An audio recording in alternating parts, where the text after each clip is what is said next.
It's the roaring 20s, an era of jazz music, flappers, and dramatic changes in the economy and modern values. Inside the Baker estate, everyone is having a good time as the birthday celebrant, Ruby Baker, takes the center stage to dance the Charleston.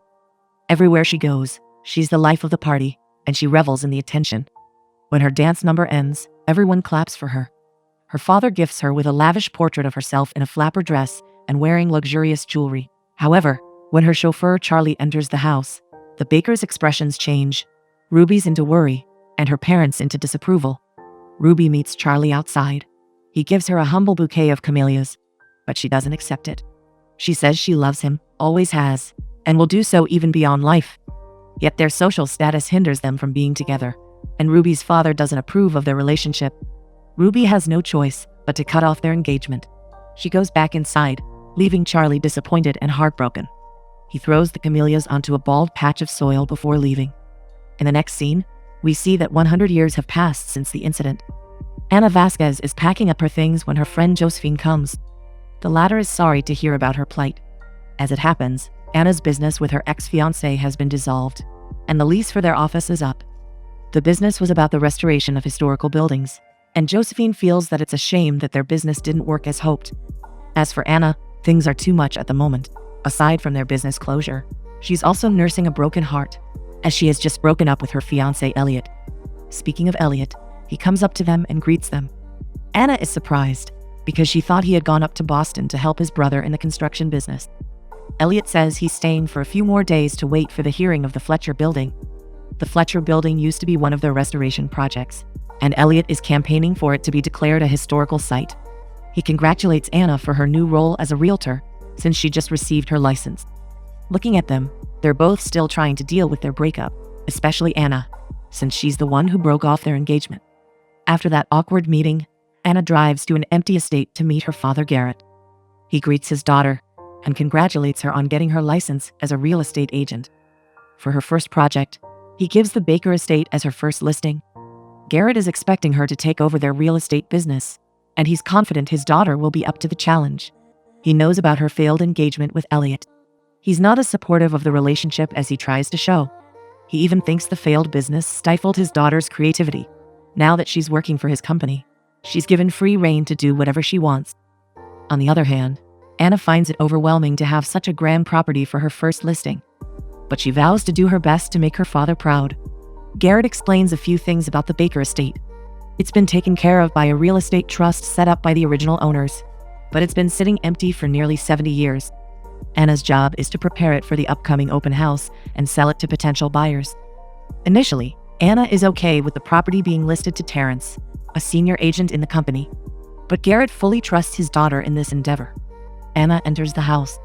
The house has this old-time charm it retained from the 20s, although it also gives off a haunted house vibe. But what captures her eyes is the portrait of a young lady in her elegant flapper dress and coils of jewelry. It's hanging slanted, so she tries to straighten it, but eventually, she gets it off its hook and puts it down. A gust of wind distracts her. Then she gets spooked by Terrence. He says he came by to wish her luck, but he comes off as insincere. He tells her the house has been listed 5 times, but no one buys it, so he's looking forward to Anna's failure. As a response, she pushes him out of the house. Anna looks back at the portrait and is perplexed to find it hanging in the same spot. She puts it down again when she hears a loud bang coming from the second floor. Heart beating, Anna goes upstairs to find the source of the noise. She finds several open doors suddenly closing with a bang. When she turns around, she finds a boo ghost. She pulls off the cloth, revealing a pretty young woman dressed for a jazz party. The woman seems confused as to why Anna sees her. She runs down the stairs, and Anna follows. To her confusion, the woman is now gone. But when she looks at the portrait, she realizes it's the same woman. Thinking that Terrence is up to something, she leaves for her father's office. She confronts Terrence, accusing him of spooking her, so she will give up the listing. But the guy denies ever doing such a thing.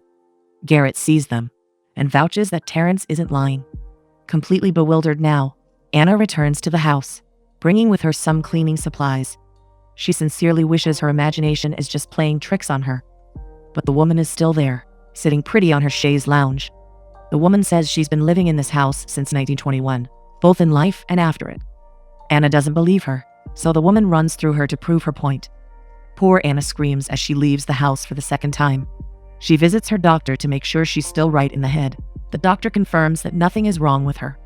He has known Anna since she was young and is aware of her breakup and the closure of her business.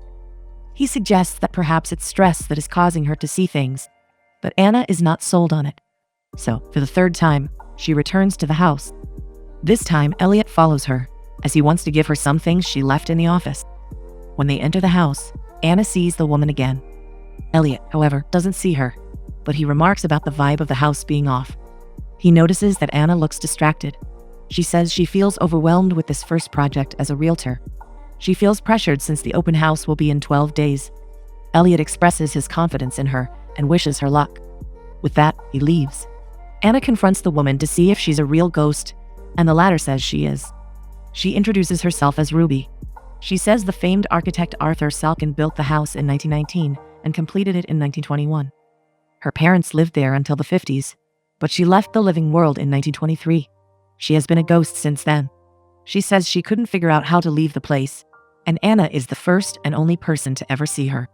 With that said, Anna gets an insight. What if there's a purpose to why she can suddenly see Ruby? If Ruby helps her sell the house, then she can help the ghost move on. But Ruby is being stubborn.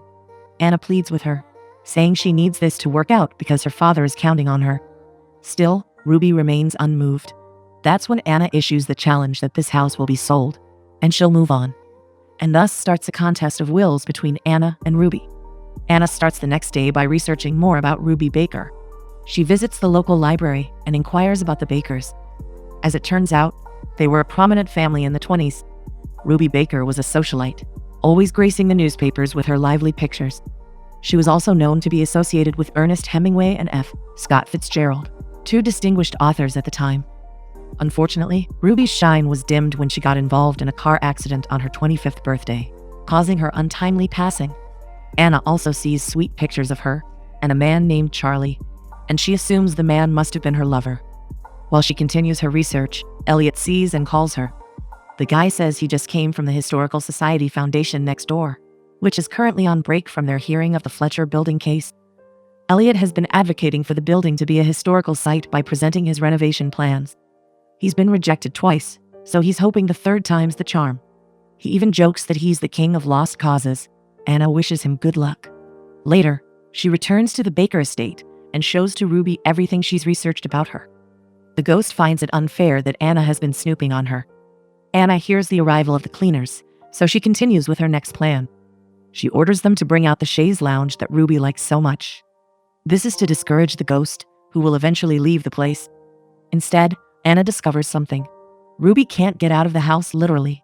In retaliation, Ruby gathers a pillowcase of feathers and threatens to spread them on the floor that Anna has just finished cleaning. But first Ruby does her snooping on Anna and finds out about the couple's picture. Anna changes the subject and asks the ghost about her chauffeur. Ruby stands her ground by threatening to dump the feathers, so Anna has no choice. She tells Ruby that Elliot used to be her ex-fiancé. In return, Ruby clarifies that Charlie was her ex-fiancé. In this aspect, it seems that both women have something in common. That is, pining for their exes. Still, Ruby dumps the feathers on the floor when Anna refuses to bring in her chaise. The next morning, Anna updates her father on the progress of cleaning the house. So far, so good, though there are small mishaps. Of course, she can't say that the mishap is the ghost of Ruby, but she's confident she's on time for the upcoming open house. Her father approves of the update, and then he says some buyers will be coming in that afternoon to check on the property. So Anna immediately goes back to the house and explains the situation to Ruby. She pleads with her to show her best behavior. The buyers arrive. They are a couple who have been looking to buy a house in town. As soon as they arrive, it becomes apparent that they don't like the charm of the house. They want to build a gym and renovate the place in a modern way. Ruby realizes this too and starts playing the piano. Of course, the couple doesn't see Ruby, so Anna has to say the house comes with an antique piano player. The couple remain oblivious. Anna realizes that the house is not for them. She gets straight to the point and tells them that. Then she sends them off. She turns to Ruby and confronts her. She reiterates that she needs this sale, so she needs her to behave like this house is not haunted. Anna has no other career options, and she's despairing that nothing is going right in her life. She also reminds Ruby that she's there to help her. But Ruby brings up another perspective on their situation. Perhaps it's the other way around. Instead of Anna helping Ruby, it's Ruby who'll help her. She enumerates Anna's dilemmas. First, she's still pining for her ex. Second, she takes daddy's orders like she has no will of her own. Third, she mopes around like a ghost. And coming from a real one, that says a lot about Anna. Ruby emphasizes that the reason they are brought together is because they need to help each other out. Ruby can help bring life back to Anna, and Anna can help her move on. Anna considers this, and realizes Ruby may have a point. She agrees with their truce, but one thing's for sure. This house has to go. This time, it's Ruby who realizes that Anna's right. The cleaning of the house continues for the next few days. Ruby gets her first glimpse of the 21st century's technological advancement by seeing Anna's cell phone. Anna describes it as the postal service combined with a telephone. Taking interest, Ruby urges her to send a post to Elliot, inviting him on a date. Anna refuses, saying she and Elliot are done. The best she can do is invite him for a coffee, for peace. Ruby rolls her eyes, as it's really obvious Anna still has feelings for Elliot. Anna sends Elliot an emoji of coffee, followed by a question mark. A few seconds later, she receives a thumbs up. Ruby is both fascinated and bothered by how drastically different communications have evolved over time. But she should be focusing on more important things, like making Anna beautiful for the coffee date. She leads her to the attic, where most of her things are. Anna is enchanted by all of the antique furniture and pictures. She spots a picture of Charlie and admires his handsomeness. Ruby fondly calls him a Valentino and describes him as honest, chivalrous, and uproarious. These descriptions remind Anna of Elliot, because that's how she would describe him as well. They first met during her senior college year, and he used to work as the building's handyman. They fell in love. What she admires most about Elliot is that he seems grounded and so sure about himself. Whenever she's lost thinking about her place in this life, Elliot is her anchor. Then she asks Ruby how she met Charlie. Ruby says Charlie was her chauffeur and the house help. During her time, society was strict about status, so her father never approved of their relationship. But regardless, Ruby says she would have fallen for him all the same. This is a sentiment that Anna can relate to. Once Ruby is done dolling Anna up, she accompanies her to the foyer to see her off. Anna wants Ruby to come with her, but as they both know, the ghost can't leave the house. Anna gets an unlikely inspiration. She taunts Ruby by saying she's scared of leaving. Indignant, Ruby steps towards Anna and tells her she should be grateful for the time she's gracing her. Then she realizes she's finally outside. It's been a long time since she felt the warmth of the sun or the roughness of dry leaves. Anna is so happy for her. She invites Ruby for a ride, which the latter excitedly accepts. Ruby is in awe of all the wonders she's seeing for the first time. So many things have changed since her time. For one thing, women are wearing pants in public, to which Anna says they can wear whatever they want and be whoever they want. Ruby remarks that this is such a strange and beautiful world. They enter a cafe, where Elliot is already waiting. As usual, he doesn't see Ruby, but he notices that Anna behaves a little differently. Anna is nervous, but she gets straight to the point. She apologizes to Elliot for how things ended in their relationship. She regrets not communicating better and letting it damage their relationship until she broke up their engagement. She thinks Elliot deserves his peace of mind by taking accountability for their failed engagement. She hopes they can still stay friends. Elliot appreciates the gesture. Later, when they're walking on the sidewalk, Elliot tells her that he'll be moving to Boston for good. He'll just visit with regards to the Fletcher building case. Ruby hears and doesn't agree with this situation. Anna is too hopeless to do something, so Ruby steps up. She tries to influence Elliot to stay a little longer. Somehow, her message gets to him. He turns around and tells Anna he saw the chipped mantelpiece last time he was there. Anna takes the cue and invites him to come over and check it out. One last job before he moves on. Elliot gives his word. In the car, Ruby celebrates another successful matchmaking. Although Anna knows that he'll soon move away, she's grateful that there's still time for them to be together. She finally admits to Ruby and to herself that she still loves him, and she hopes to spend the rest of her life with him. Ruby supports her wholeheartedly. When Anna asks her why she's so invested, she says she has a strong hunch that once Anna and Elliot get back together, she will be reunited with Charlie, too. The next day, Elliot visits the house. He says he can fix the mantelpiece despite being busy with other renovation projects. At that point, they get a surprise visit from Terrence. He says he just wants to check on them and the house, but he can't conceal his true intention. That is, to warn Anna that he won't just let her get the business when he's spent 15 years climbing to the top. Elliot steps in to protect Anna, And Terrence is not stupid enough to not take the hint. He leaves the house. Anna is relieved to have Elliot by her side. She offers him some refreshments. In the kitchen, Anna is lost in thought, while Ruby encourages her to prepare more food to make him fall for her. Anna turns to her and expresses her misgivings about the situation. They failed the first time. What if they fail the second time? What if she gets cold feet? Ruby chides her, pointing out the other possible scenarios. What if Anna doesn't take the shot, and then spends eternity wishing she did? Ruby doesn't want Anna to end up like her, regretting her decision to push away someone she loved. Anna nods, and with renewed inspiration, she takes the drinks to Elliot. The two of them take a break on a bench outside. There, they take their time to talk about their relationship. Anna's apology has made Elliot think about a lot of things. First, he also apologizes to her. He takes accountability for just letting their business collapse. He also says that her father's words have gotten to him more than he can admit. Anna's father isn't really supportive of their relationship because he doesn't have a fancy job or a college degree. Elliot has made himself agree with Anna's father that he wasn't the best for her. For him, even if it's Anna who broke the engagement, it's him who pulled back long before then because he felt she kept getting distant. It was like loving a ghost. It looks like the breakup has made them reflect on their relationship and on themselves. And it's only now that they have the courage to address their issues. They both look like, if given the second chance, they're willing to work on them and be open about it. No wonder Ruby roots for them, because at the end of the day, it's hard to regret the wasted love they have for each other. Elliot gets up to leave. Before leaving, he points out the camellia tree that's starting to wilt. Then he thanks Anna for the conversation. He lets her know that he wants to stay friends with her, too. That night, Anna and Ruby look into the Baker family's photo album. Ruby shares her memories for each photo, especially for Charlie. She says Charlie wanted to be a teacher, but he was worried about whether he was smart enough. All this time, Ruby has hoped that Charlie will be waiting for her once she crosses over, but her regret for pushing him away still lingers.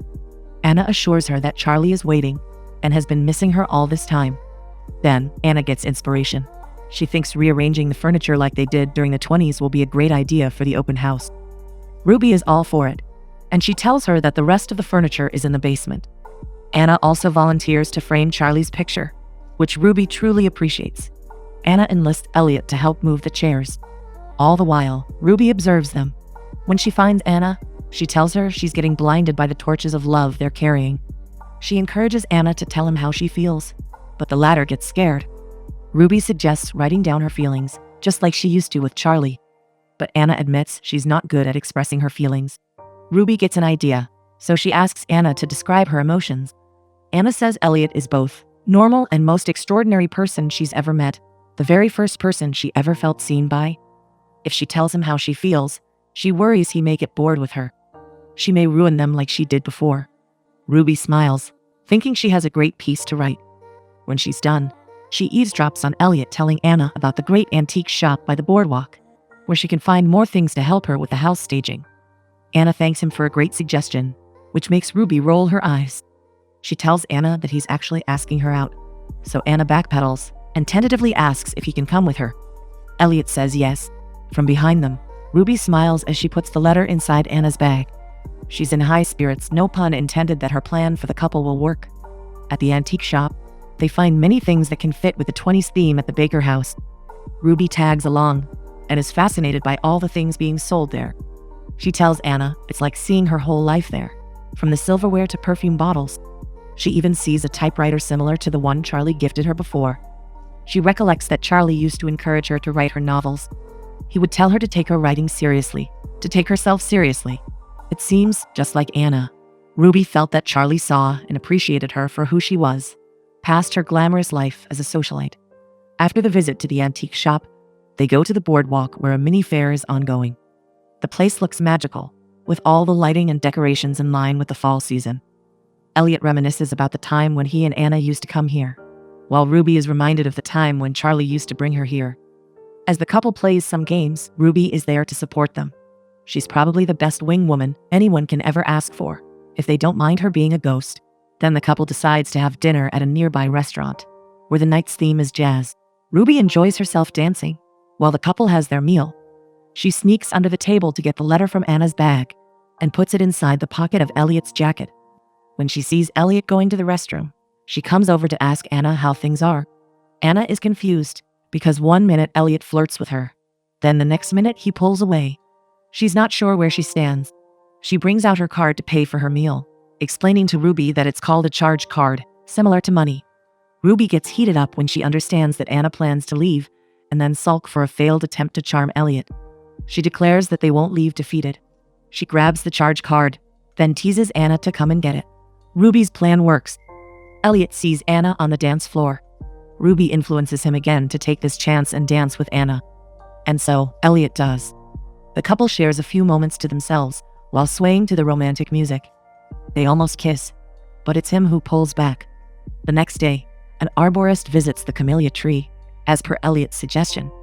The arborist says the tree is nearing the end of its life. There's nothing to do. They all have to let go of it at some point. Ruby is worried because the tree holds sentimental value. As it turns out, the tree grew from the flowers that Charlie threw at the start of the movie. For Ruby, the tree represents her guilt for pushing him away, and her regret for not apologizing. The reasons that keep her tied to this house. The tree's end looks like a sign that she has to let go. Anna comforts her, saying she sees Ruby's intention. Inside the house, Anna thinks everything is settled for the open house the next day. However, Ruby has more ideas. She convinces Anna that jazz music, foods, and drinks will liven up the event. A 20s-themed shindig. Ruby says she'll take care of everything, using Anna's phone and her charge card. Eventually, Anna relents. Later, she meets her father, with Ruby tagging along. Garrett wants to know why Elliot is working on the house, based on Terrence's report. Anna defends her decision, saying that the house is special, and it will be good to restore it to its former glory. She assures her father that everything is taken care of. After Garrett leaves, Ruby makes the remark that if reincarnation is real, she knows where her father ended up, alluding to Anna's father's behavior. That afternoon, Elliot visits the house. He tells Anna that the Historical Preservation Society will be deciding on the Fletcher building tomorrow. In addition, he wants to let her know he's read her letter. He shows her the paper with the cursive writing, and Anna immediately knows it's Ruby who wrote it. Elliot admits that, after reading it, he has realized that he doesn't actually know what her feelings are. This makes Anna sad, but she gathers her courage to tell him he means everything to her. She felt that way before, and she still does. When Elliot asks her if she wants them to take another shot, she says yes. He's elated to know she feels the same way, but he has his worries, especially since he's set to move to Boston. He asks if they can take some time to think things through, and Anna agrees. That night, Elliot says goodbye after finishing his work on the mantelpiece. He tells Anna that the final hearing tomorrow will be at 9. Anna says she'll come to support him, since the open house will be at noon. Elliot appreciates it. After he leaves, Anna and Ruby have a pre-celebration, for the couple taking another chance at love, and for the house being ready for showing. Just then, Ruby realizes that this is it for her. For a long time, she has always wanted to believe that Charlie has been waiting for her, even if she wanted him to find love and be happy.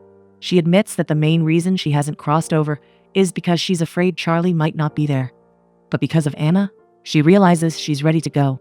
She doesn't belong in the living world, so even if she's scared, she's willing to go. Anna wishes to hug Ruby to give her comfort. But since they can't do that, she asks if she can teach her the Charleston. Ruby gets excited and prepares the gramophone. While the two ladies enjoy dancing to jazz music, Terrence arrives in front of the house to check in. He sees Anna dancing and seemingly talking to someone. He takes a video of her before sending it to Garrett. Finally, it's the day for the open house. Anna gives Ruby the framed portrait of Charlie and suggests putting it under her portrait. She checks the time and finds she's almost late for the hearing. Ruby tells her to go, assuring her that everything will be set here. With that, Anna leaves. At the city council, they all await the decision of whether the Fletcher building will be announced as a historical site, and thus worthy of preservation. But the session takes a break. Worry gets to Anna as she receives a series of texts from her father. When she calls him, she gets let down. According to Garrett, her charge card has been maxed out. He comes to the house to check, only to find 2 caterers fighting over the kitchen, a whole bar and bartending crew hired, and a 6-piece jazz band setting up. Anna sighs as she knows Ruby has gone overboard. Garrett also tells her that Terrence sent him a video of her dancing and talking alone, which alarms him. Anna has no choice but to go back to the house. She simply texts Elliot that she has to go. When she arrives, she finds out her father has canceled the open house and sent people away. He has decided to give the listing to Terrence and have her shadow him for a while. But there's no mistake about his disappointed tone. Just as he leaves, Elliot arrives, wanting to know why she left. He says they got the approval, but he questions her about whether she really supports him. Anna does, but she needs to take care of things here. She can't explain about Ruby, about how she trusted a ghost to set up here. Understandably, Elliot is upset. He feels like this is a repeat of all those times Anna got distant, and he reached out to no avail. He doesn't know what she wants anymore, and it feels like nothing's changed. Upset herself, Anna calls Ruby after Elliot leaves. She blames the ghost for the failure of the open house. Ruby says she's sorry, and that she is only trying to help. But Anna accuses her of being selfish, saying she only helped because she wants a last hurrah before she leaves. Ruby is offended, and she calls Anna stingy. Stingy with life, with love, and too afraid to get attached. Anna fires back, saying that Ruby is too attached. She should let go and move on, because nobody wants her here. Anna has said too much, hurting Ruby and causing her to leave. She realizes that nothing makes sense. Yet it all boils down to the fact that she's too afraid to stand her ground. Too afraid to stand by anything? Worried it will fail in the end. In the attic, Ruby says her final goodbye. She can feel herself detaching from the house. Even if Charlie isn't there on the other side, it will be enough for her to know that she loved him, still does, and always will. She hears Anna calling her, but she doesn't want to talk to her. Anna is sorry for saying those things, but it may be too late. She sees Ruby's box full of letters and memorabilia. She finds the love letters Charlie wrote to Ruby. But what she finds next can save the house from Terrence's listing. She finds Ruby's correspondence with F. Scott Fitzgerald, Ernest Hemingway, and Josephine Baker. She remembers that back in its heyday, the house hosted extravagant parties. With Ruby's reputation as a socialite, it's possible that these prominent figures may have come here to dance the Charleston or discuss novel ideas. This means the Baker estate may have a chance to be declared a historic site. Just as Anna realizes this, her father calls. He says he has a new listing for her. As for the estate, Terrence has found a new buyer who intends to pull it down. With no time to waste, Anna has to act. The next day, she goes to the Historical Preservation Society, bringing Ruby's box of letters. After getting the papers, she goes straight to her father's office. The deal to buy the house is almost done when she gets there. She interrupts the meeting by disclosing that the Baker house may potentially be declared a historical landmark. She has the papers to prove that the process is now pending. And with that, no work must be done on the estate. In the event that the house gets declared a historical landmark, any work done on it must be done under strict guidelines. This means Terrence's deal is off. Garrett confronts his daughter about why she did that. And for the first time, she stands her ground. She says it's easy to pull something down or sell it, but that's not what she wants. She wants to stand by something, to fight for a cause, even if it means losing. Because that's what gives meaning to her life. She loves her father, but she doesn't want to be like him. She doesn't want his company, but she wants his support if she and Elliot get back together. It may take time for Garrett to accept his daughter's decision, but he listens to her. The father and daughter hug as they reach a mutual understanding. At the Baker house, Elliot knocks, hoping to see Anna. He finds it creepy that the door opens on its own, not knowing that Ruby has done it. He walks inside, intending to find his tools before he goes to Boston. Ruby tries to stop him, but what can she do when he can't hear her? Although he does feel like he's not alone in this house, desperate, Ruby smashes a vase to get his attention.